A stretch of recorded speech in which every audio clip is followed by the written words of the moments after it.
Hey Sabercats, I'm Jorgen. And I'm Kaylin. We have a great show for you today.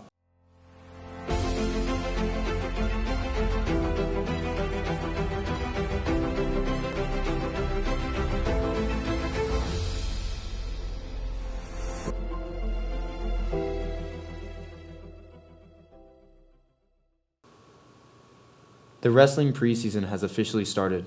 Jackson and I look at how they're preparing.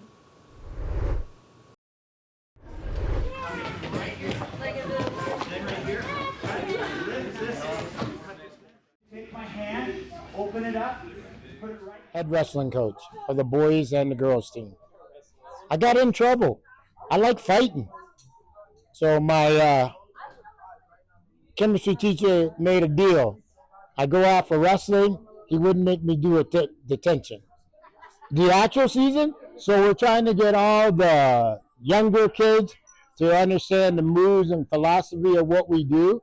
The older guys, we're trying to get them in a little better shape because their technique's pretty good. So it's a balance in that. It's a one-on-one sport, but at the same time as a team sport, we have to support each other and practice with each other to make each other better. But when it comes to it, it's just me and another person on the mat, and the mental challenges along with the physical challenges really pushed me to be a better person. I was underweight last year, so I cut most of my opponents and just focused on my points, but this year I want to focus on my top game, getting pins, getting tilts, especially with the new point system. Our TSA club has a wide range of categories that students participate in. Mimi, Noah, and Amaya learn what their club meetings look like. The TSA Club, not the airport security. I promise we're not airport security. It's a Technology Student Association. So we do a bunch of different STEAM-related events. So we have like photography, we have fashion design, we have CO2 car, where you sit like a CO2 canister in the back of a wooden car. It's very fun. We also have drone and like video game design. So we have a very wide range of events that you can do. TSA stands for Technology Student Association. We are a STEAM-based club, which means we do science, technology, engineering, art, and math, and we have over 70 events that we compete in on the statewide and regional level. So it's like a competitive problem-solving club. There's a bunch of different events, and each one has a prompt, so you like create a project related to that event. So like photography, it'll be like, take 3 pictures of this in this style, or something like that. And then you submit your portfolio, judges judge it, so it's competitive, and you see if you win or not. It's really fun.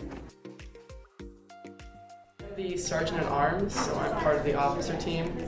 So I kind of go around between different people and ensure that they know what they're doing, greet people as they leave, say goodbye to people as they exit, and I kind of meander about, kind of seeing if people have any questions or need any help on their projects. I had friends in it and they just kind of told me about it. They were like, this is a thing that we go to every Thursday, it's kind of fun. So I joined like halfway through the year last year, and it was fun. Oh, it's great. It's a really good opportunity to just like do a project. If you have a hobby, like if you're into writing or like fashion design or anything kind of nerdy technology related, it's really good because it gets you to like finish a thing, polish it up, you know, tie it in a bow, and then submit it.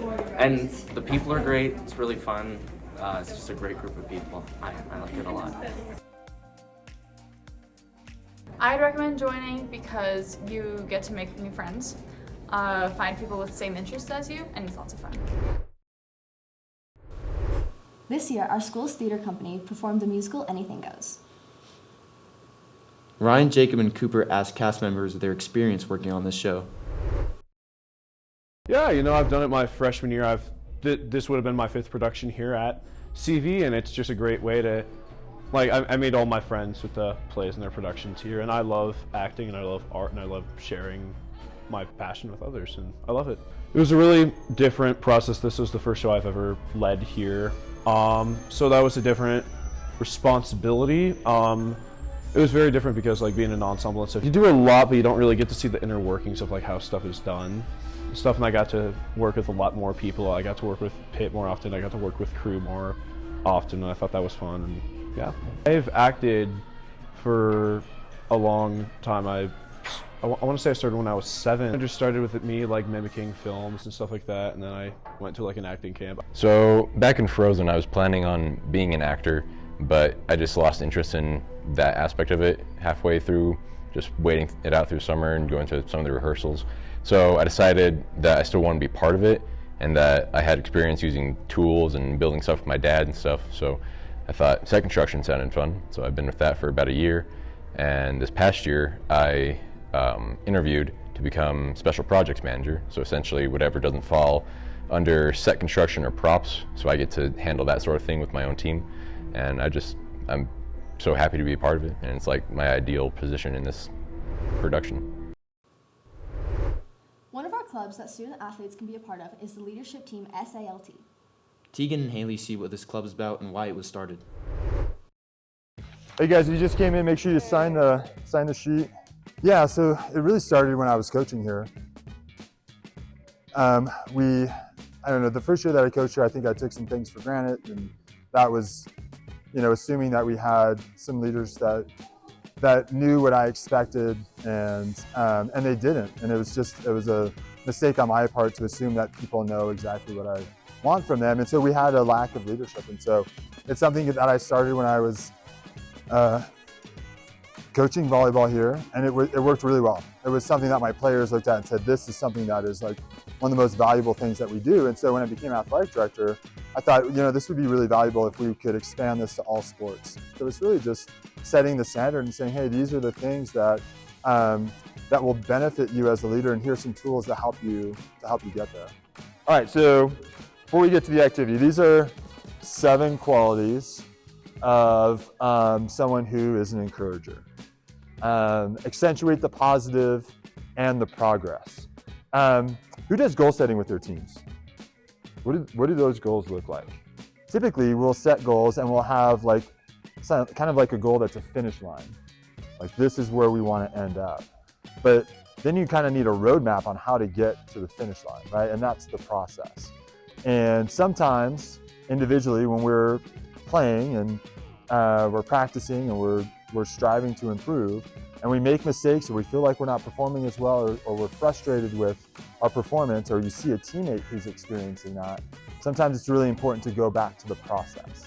Yeah, well, when I talk to our kids about this, and especially when they do it for the first time, I talk to them about, this is not something that you're going to leave behind when you leave high school or leave your sport. Like, we're gonna hopefully instill skills in you that you'll use as maybe a parent one day, or as a leader in the business that you work for, or in any area that requires leadership. So leadership isn't just dependent on a sport. It's really something that is displayed in all areas of life. So I would hope that when they leave here, these skills are something that they take with them and they use in the workforce and other areas of their life where we need strong leaders. We need people who can kind of chart the path.